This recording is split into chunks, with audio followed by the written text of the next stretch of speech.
Shalom. Um, what I've noticed is that Christians and Jews both hate the Shapira Scrolls. This guy is anti-Pauline, and he absolutely hates the Shapira Scrolls because of what they represent. If the Shapira Scrolls are true, not only is Judaism false, but the foundation of Christianity is false. So what do? He performs ad hominem on a dead man. Hi, everyone. This is going to be a very interesting episode. I hope you'll enjoy it. It's an investigation in what's called the Shapira Scrolls. And when you study the root cause of these documents, they were brought up in the 1880s. And Shapira had a store where he collected all these ancient scrolls, and most of them had no writing in them. They were just scrolls with blanks, nothing on them. But they were made of leather and they were preserved, but no text. But he then suddenly finds in 1883 some scrolls with writing on it. And Notice the language. He suddenly finds a scroll with the language on it. He's setting up the expectation of fraud. guess what? It's the book of Deuteronomy, but it doesn't have any law except the 10 Commandments and one law. Correct.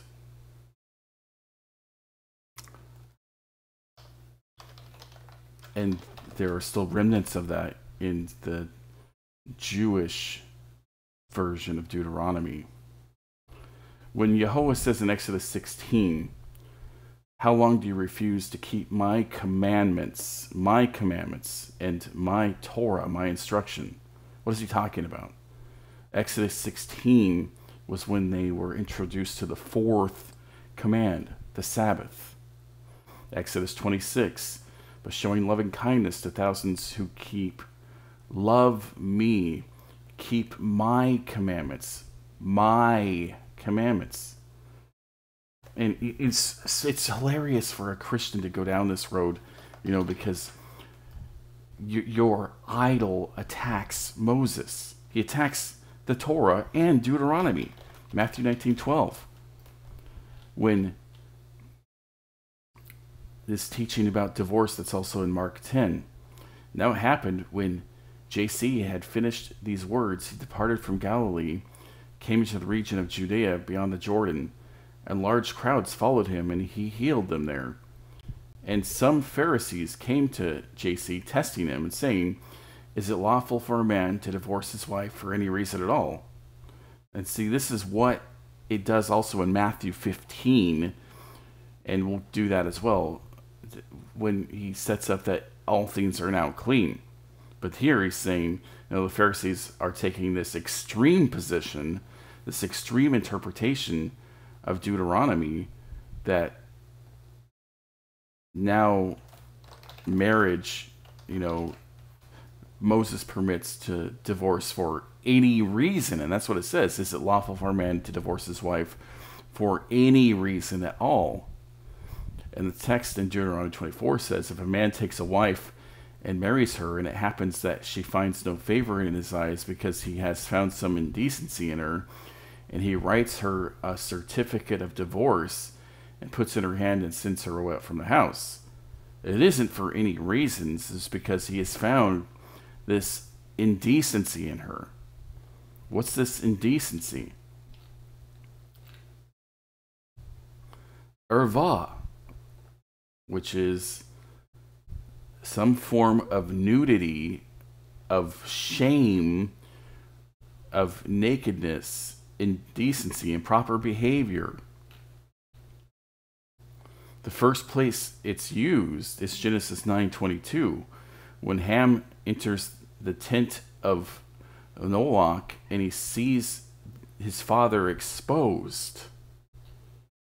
And then in Genesis 42:9, Joseph remembered the dream which he had about them and said, you are the spies, you have come to look at the nakedness of the land.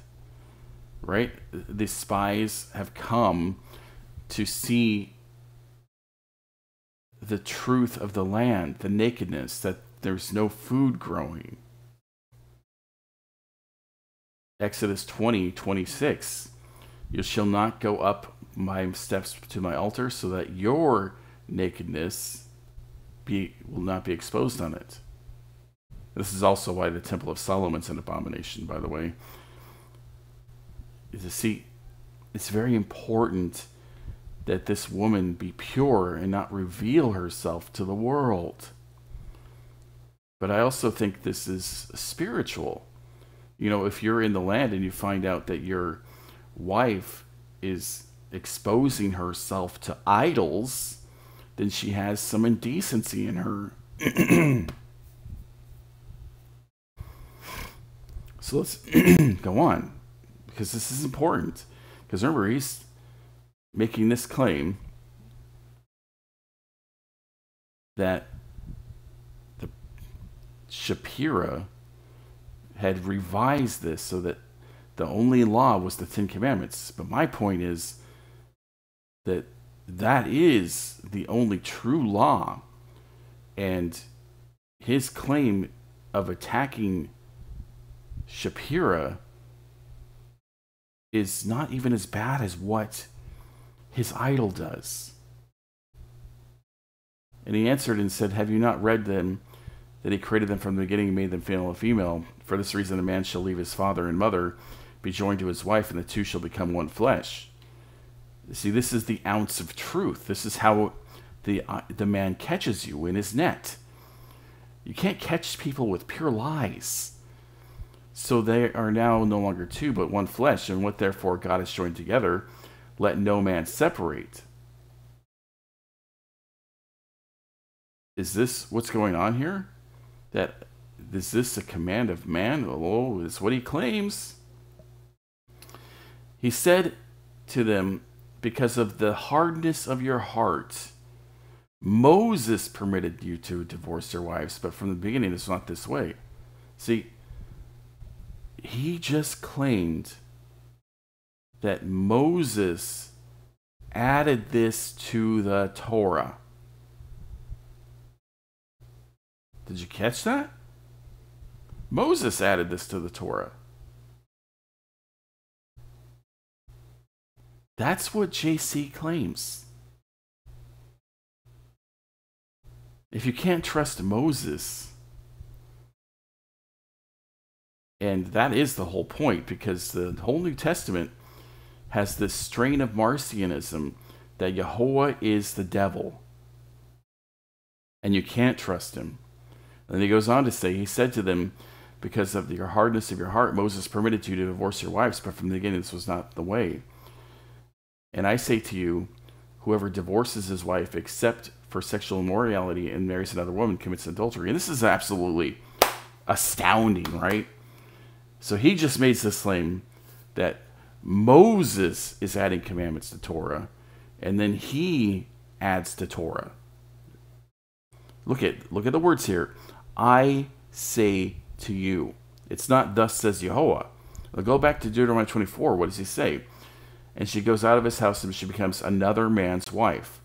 And if the latter husband turns against her and writes her a certificate of divorce, puts it in her hand and sends her out of his house, and the latter husband dies, who took her to be his wife?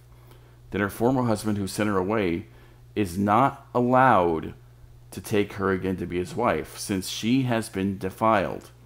For that is an abomination before Yehovah, and you shall not bring sin on the land which Yehovah gives you as an inheritance. This sets up the whole framework for the command. If you find indecency, uncleanness in your wife, you give her a certificate of divorce, put her in her hand and send her out from the house. You cannot remarry her if she goes and marries another man, even if that man dies, because the covenant is not annulled by death. This is why JC being a replacement for Israel and dying on the cross does not fix anything. If Israel dies, she's still in covenant to the second husband.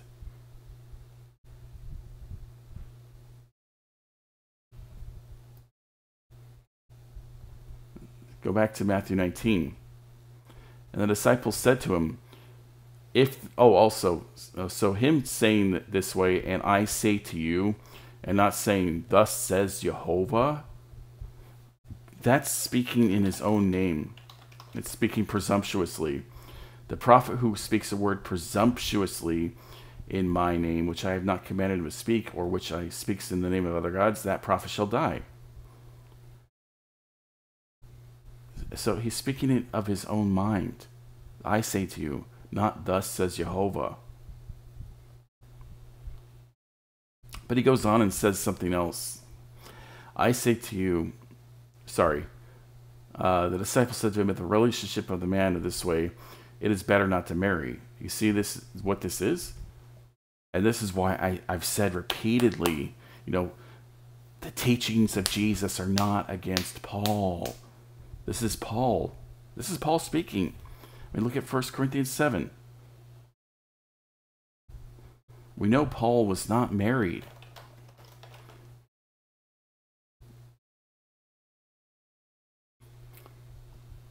Yet I wish that all men were even as myself. However, each man has a gift from God, even as himself. But I say to the unmarried and to the widows that it is good for them to remain even as I. It's better not to marry?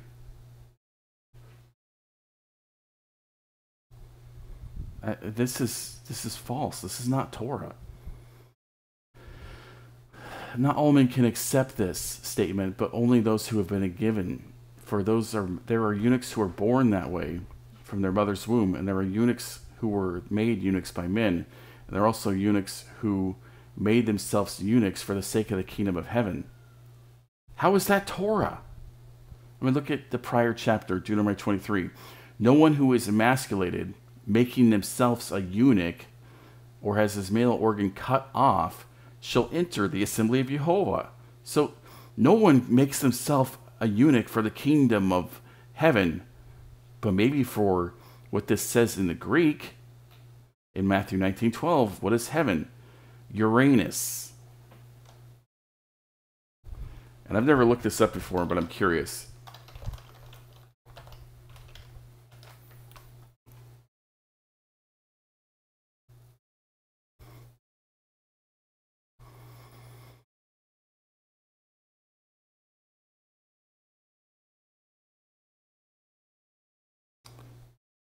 The Skopsky were a cult within larger spiritual Christianity movement in the Russian Empire, who were best known for practicing emasculation, the men, the mastectomy, and the female, the genital mutilation, when women in accordance with their teachings against sexual lust. The descriptive term Skopsky was coined by the Russian Orthodox Church. Wow. It's so sad. This is so sad. Do not hate your brother. But the scholars looked at this and they laughed. It was ridiculous and a fraud. He then commits suicide thereafter. Correct. He killed himself because he was called a fraud. Remember, he was a Christian. And you yourself acknowledge that with your opening statement here. Does the Pauline Church of the Shapira in 1883 fully explain Shapira's motivation? Why would the Pauline Church explain this? Paul hated Torah just as much as JC. That's clear from Matthew 19. I mean, he says that Moses was just making up commands willy-nilly.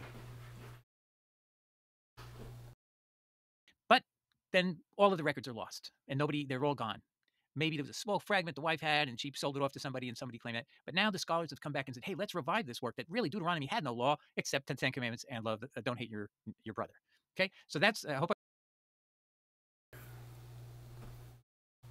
Let's go back to our search. In Deuteronomy 4 and Deuteronomy 5, the 10 Commandments, and keep the commandments of Jehovah.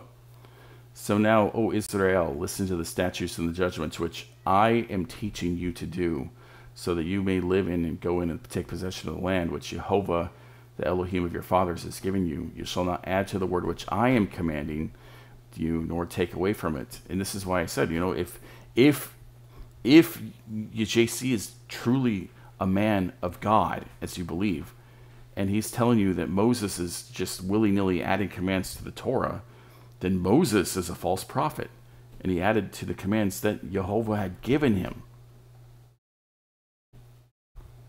Your eyes have seen what Jehovah has done in the case of Baal Peor. For all the men who walked after Baal Peor, Jehovah your Elohim has destroyed them from among you. But you who clung to Jehovah, your Elohim, are alive today, every one of you today. So I have taught you statutes and judgments, just as Jehovah my God commanded me, that you should do thus in the land you are entering to possess. You shall keep and do them, for that is your wisdom and your understanding in the sight of the peoples who will hear these statutes today. Surely this is a great nation, is wise and understanding people. For what great nation is there that has a God so near to it as Jehovah our God whenever we call on him?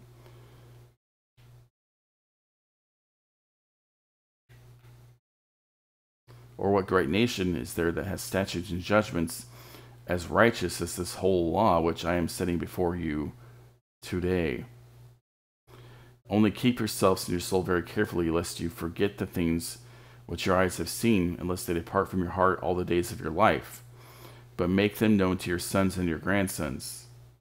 Remember the day you stood before me, Jehovah your Elohim, your God, when Jehovah said to me, assemble the people to me, that I may cause them to hear my words, so they learn to fear all the days of life. You see what it says here? Horeb.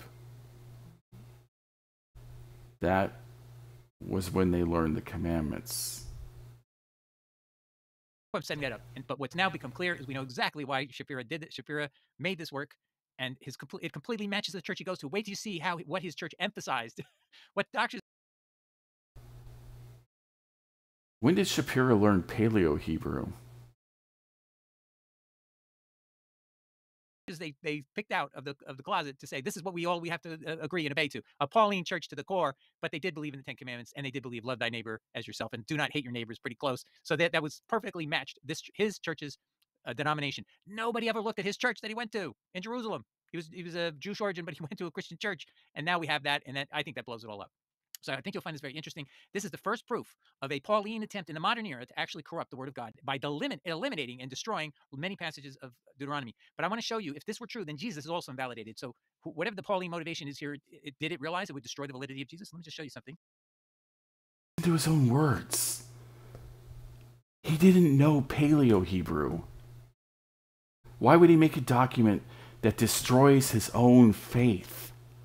And this is the issue. This is why this guy that runs Jesus Words Only is attacking Shapira.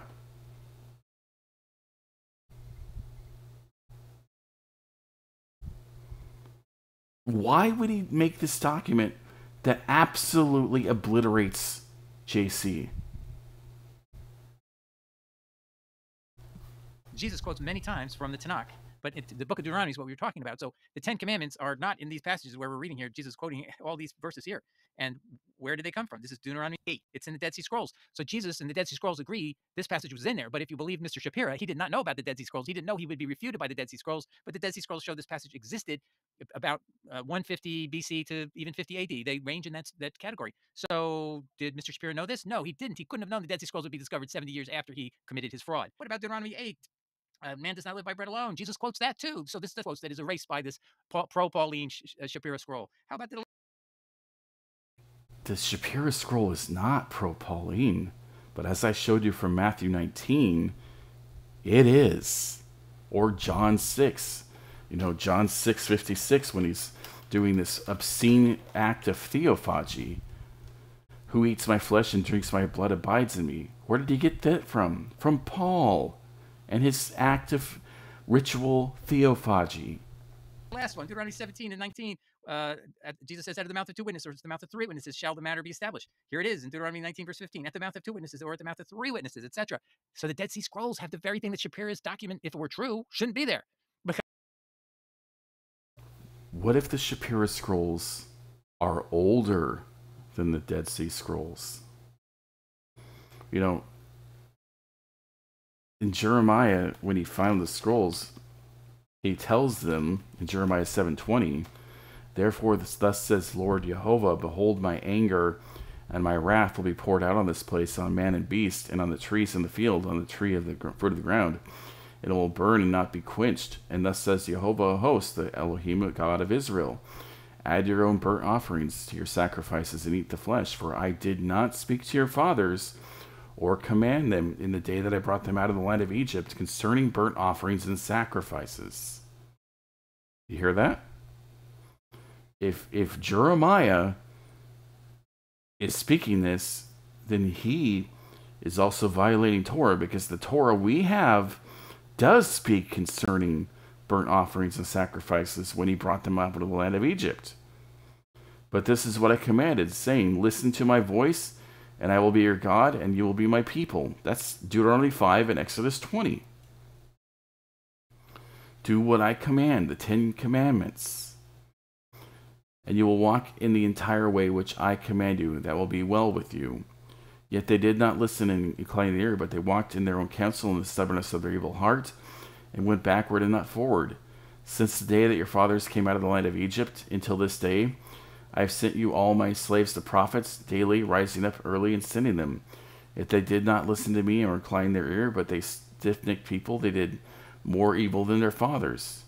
You shall speak these words to them, but they will not listen to you. And you shall call them, but they will not answer you. And you will say to them, this is the nation that did not listen to the voice of Jehovah their God, or receive discipline. Truth has perished and had been cut off from their mouth. Because he's saying that was just fraud from the beginning by the Jewish scribes. But that means Jesus didn't know the Jewish scribes had committed fraud? Correct. In the same way that Joseph Smith didn't know this about JC, Muhammad didn't know this about JC. Again, in Matthew 19, he makes the claim that Moses committed fraud by adding this command.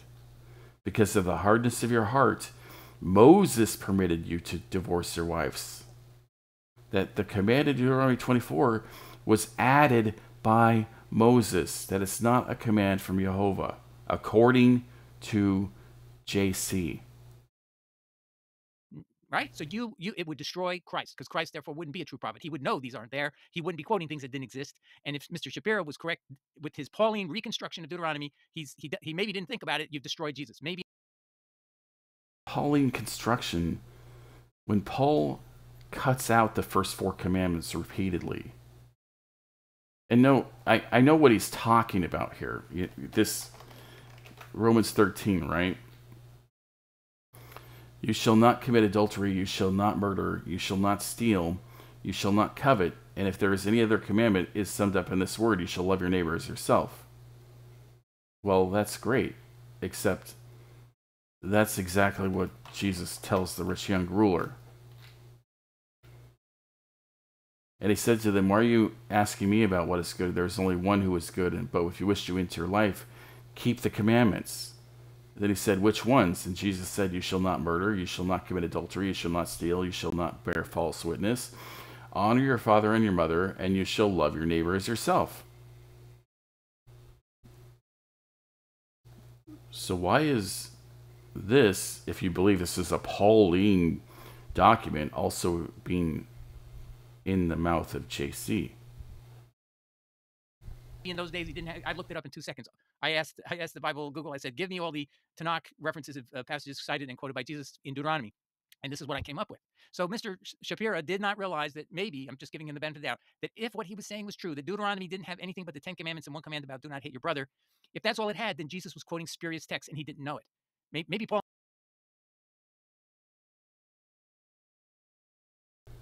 He wasn't a scholar, and you just debunked your own argument and these others that are trying to prove it a forgery. He wasn't a scholar. He didn't know Paleo-Hebrew. Very few scholars at the time did. This is part of why they did think it was a fraud, because of the way it was written, which the Dead Sea Scrolls you mentioned actually prove with their own Paleo-Hebrew documents that they match the Shapira Scroll. Calvinists don't care about that, but I do. So a Christian, a true Christian who follows Jesus, doesn't want to accept or should never accept anything that claims or impugns the validity of Jesus, knowing as a prophet would whether these texts were fraudulently added or not. And if Mr. Shapira is right, Jesus was a fraud, but the proof and the evidence is that Mr. Shapira is the fraud, not Jesus. One problem with this. One problem. If JC isn't a fraud, then Moses is. Because if we are to believe the words of Jesus, he says that Moses is just adding commands to Torah. that were not originally there.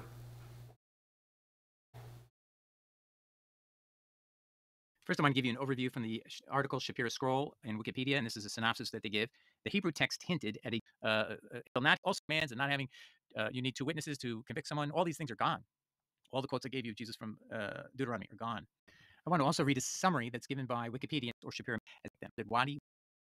The clip from Mr. Ian Dershowitz. I want to give you Wikipedia's summary of modern scholarship. So this is where Mr. Dershowitz fits in the exception to the rule.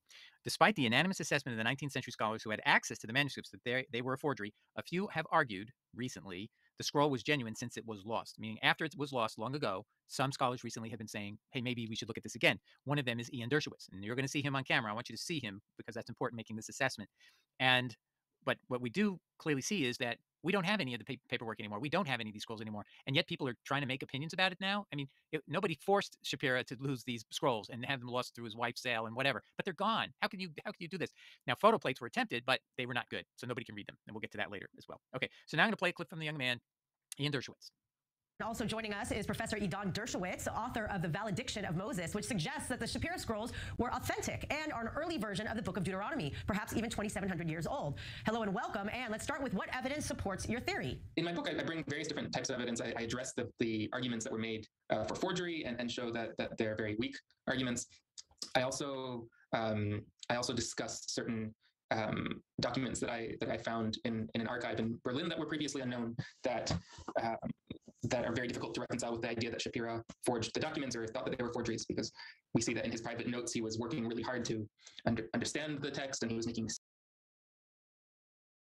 Does he listen to these words? Shapira wasn't a scholar. He didn't know Paleo-Hebrew. He was trying to understand what it even said. Why would he release something that undermined his idol?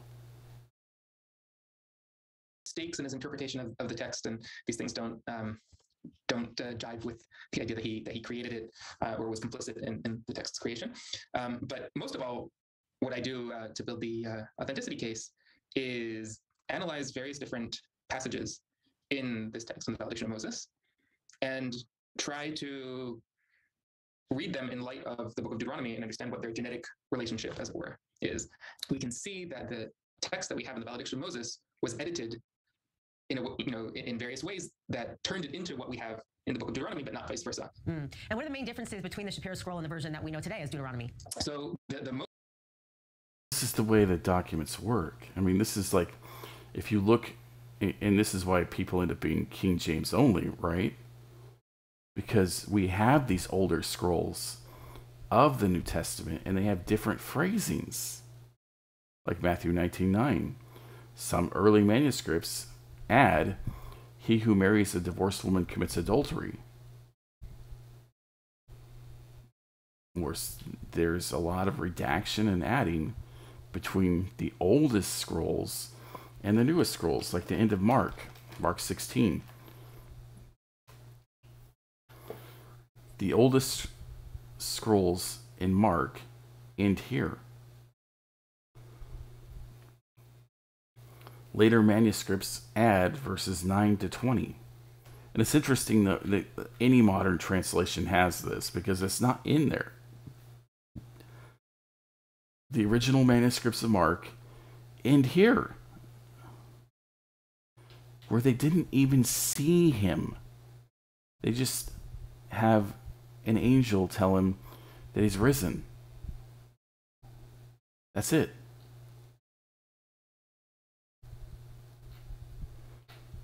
And these other texts in Mark were added by a redactor that copied them from the other messages.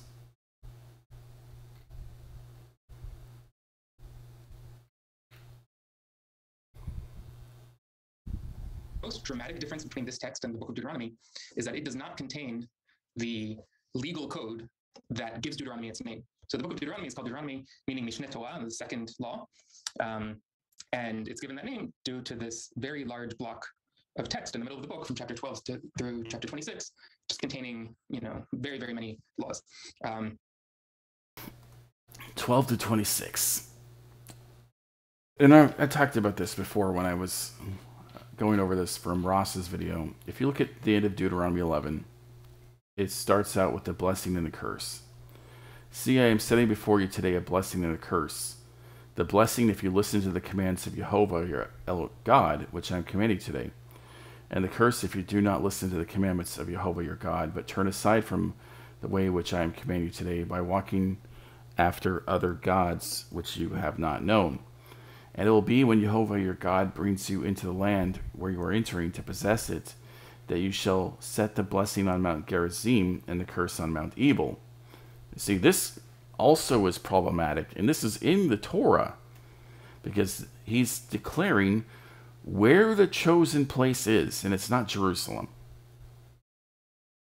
This is why many people, when they're coming out of the New Testament, just dump the entire Tanakh, besides Torah. And this is also, digging into the Torah and the contradictions in it. Like, one of the ones that bothered me, and was really beginning to bother me, was this distinction of charging interest to a foreigner. In Deuteronomy 23:19, you shall not charge interest to your brother, interest on money, food, or anything that may be loaned at interest.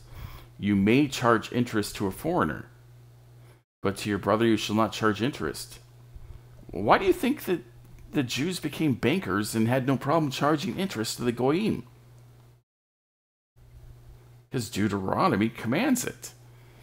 But this is not in the other witnesses. It's not in Exodus. If you lend money to my people, to the afflicted among you, you are not to act as a creditor to him. You shall not charge him interest. Do not take usurious interest from him, but fear your God, your brother may live with you. You shall not give him silver interest, nor your food for gain.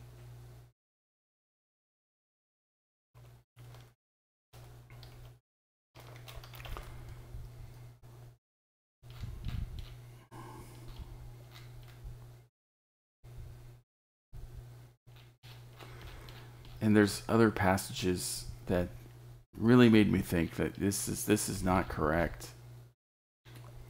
Exodus 23:9.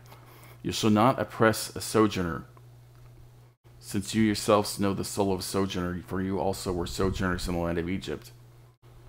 What's more oppressive than interest for someone that's in your land and has no inheritance?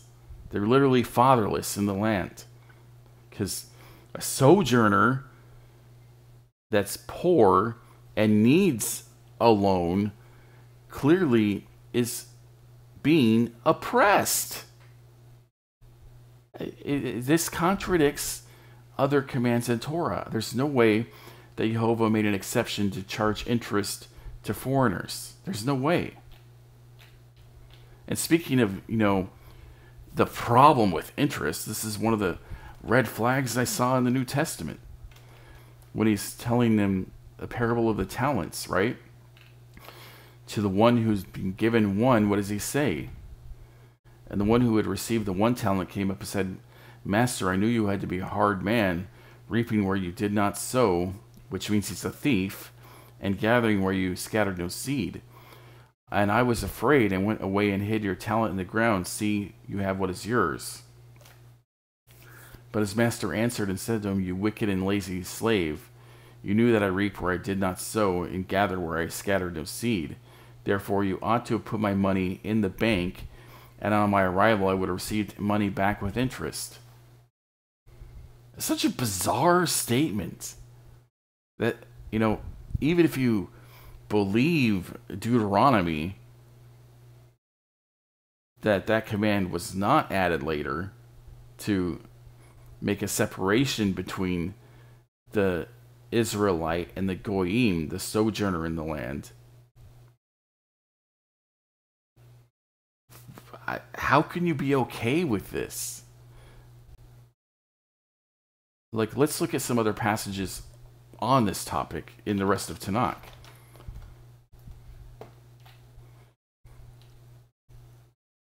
Psalm 15:5. He does not put out his money at interest, nor does he take a bribe against the innocent. And this is one of the things that you see as the bribe is grace. and Paul is bribing you to accept his death. And this is why, for those of you that have thrown out Paul, why are you okay with him being murdered? Paul explains the murder, that through his murder you receive grace, the bribe. Without that, you look at Torah, and it's only the wicked that die before their time. Proverbs 28:8. He who increases his wealth by interest and usury gathers it for him who is graciously to the lowly. Ezekiel 18:8. If he does not lend money on interest or take interest, if he turns his hand from injustice and does true justice between man and man, he lends money on interest and takes increase. Will he live? He will not live. He has done all these abominations. He will surely be put to death. From reading this, I would say Ezekiel clearly didn't see this passage that we have in Deuteronomy, that it's okay to charge interest to sojourners. Yet, here it is. In Matthew 25, he's telling this man with 1 talent that he's wicked for not taking interest on other people's debt. That entire corpus of laws is completely absent from the Valediction of Moses. And it's clear that it's not abbreviating it, but rather that, according to the author of the Valediction of Moses, there is no such law code. The only laws that were given in the time of Moses were the laws included in the Decalogue, or the 10 Commandments.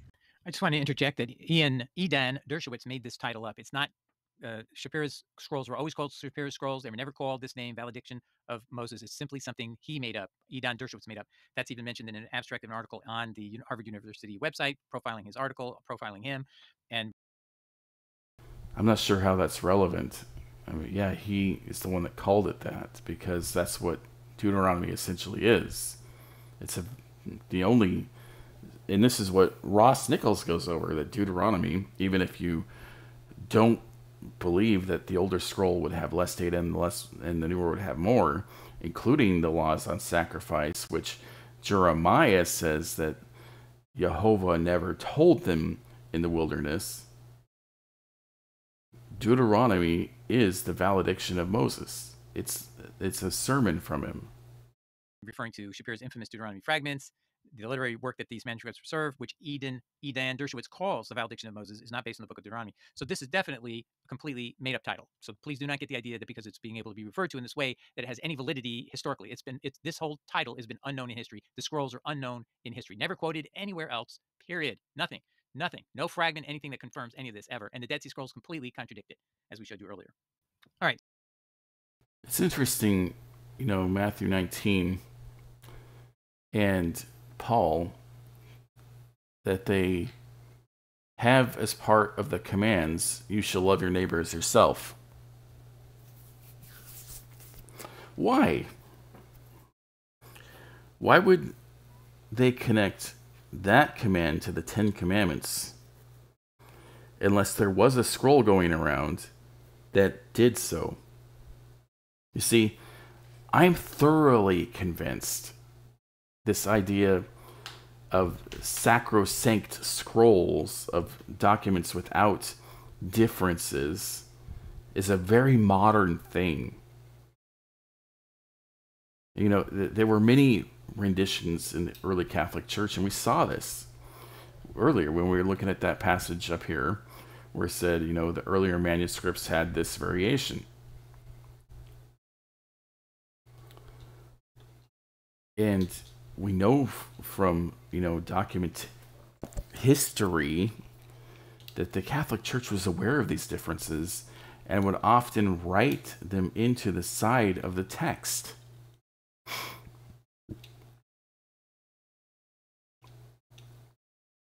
And I believe the same is true for the Dead Sea Scrolls he references repeatedly. Like, let's just pick one. Numbers 11. Okay, so if we scroll through here, what do we see? See text in blue.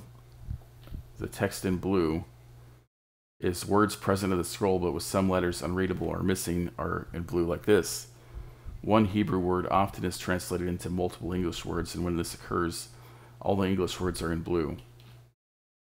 The other one is a crossed out word that he has scraped. So if the scroll is different from the traditional text, the words in the traditional text that are missing from the text of the scroll are marked through like this. So that means what? That this is present in the traditional text, but it's missing from the Dead Sea Scrolls. And also we have this. If the scroll is different from the traditional text, words in the scroll that are not in the traditional text are underlined and read like this. So this is what's in the Dead Sea Scrolls, but not the Masoretic. So in Leviticus 14, verse 43, after he has scraped, plastered the house, and after it was plastered, not there, then the priest shall come in and look, and behold, if the plague is spread in the house, it is destructive mildew in the house, it is unclean. They shall break down the house, its stones and timbers. And this is a light example, as there's many more that have like some crazy differences, like the Paleo Exodus in the account of the plagues. In Exodus 7:18, it has this whole paragraph that's just absolutely missing from the modern scrolls. And they had this right alongside other scrolls that didn't have this text, but the Paleo scroll, the older scroll, does. So when the writer of Matthew includes this, and the writer of Romans includes this, as part of the 10 Commandments, to love your neighbor as yourself, why do you think that is? It's because their view of the scrolls is not static like the Jews and the Christians today. They would read these different scrolls and interpret them that way. Even this is clear even from many quotes of JC. Luke 4, when he quotes Isaiah, "The Spirit of the Lord is upon me because he anointed me to preach the gospel to the poor. He has sent me to proclaim the release of the captives and recovery of the sight to the blind, to set free those who are oppressed." Isaiah 61 doesn't say that. Does this mean, he's lying?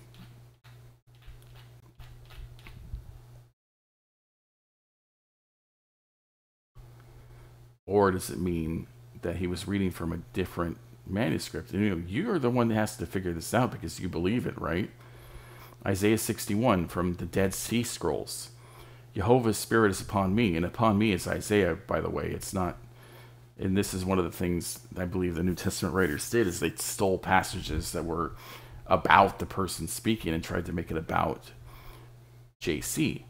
Because Yahweh has anointed me to preach the good news to the humble.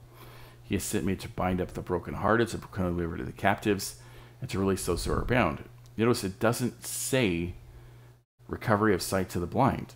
It's not there. So,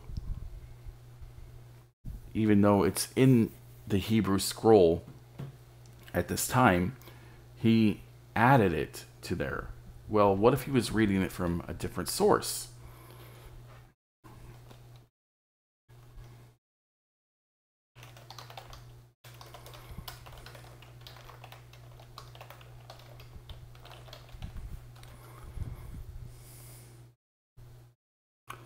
What if he was reading it from the Greek text?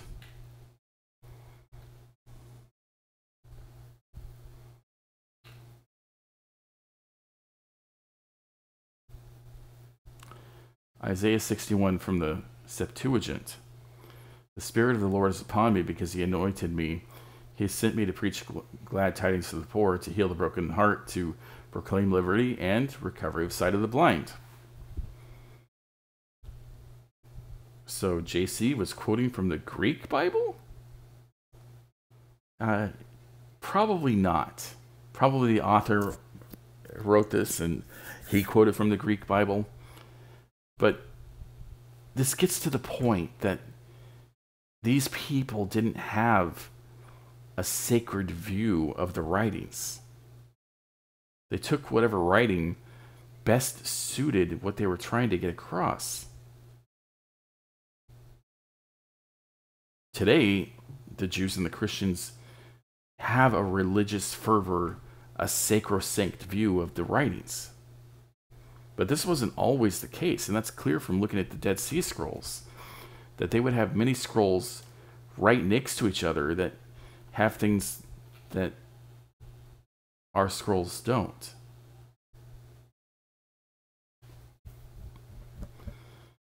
And this goes along with the idea of the Shapira Scroll. What if it's true and Jeremiah is right in Jeremiah 7:20 that there is no sacrificial law in the Torah of Moses, that it was added later by the Levites? I mean, this is the same sort of claim that JC makes about Moses, that Moses added the command of divorce and remarriage. You believe that, but you don't believe that Jeremiah was saying that the Levites were adding commands of sacrifice? Interesting. Well, that's all I've got for today. I've got to get ready for work. Shalom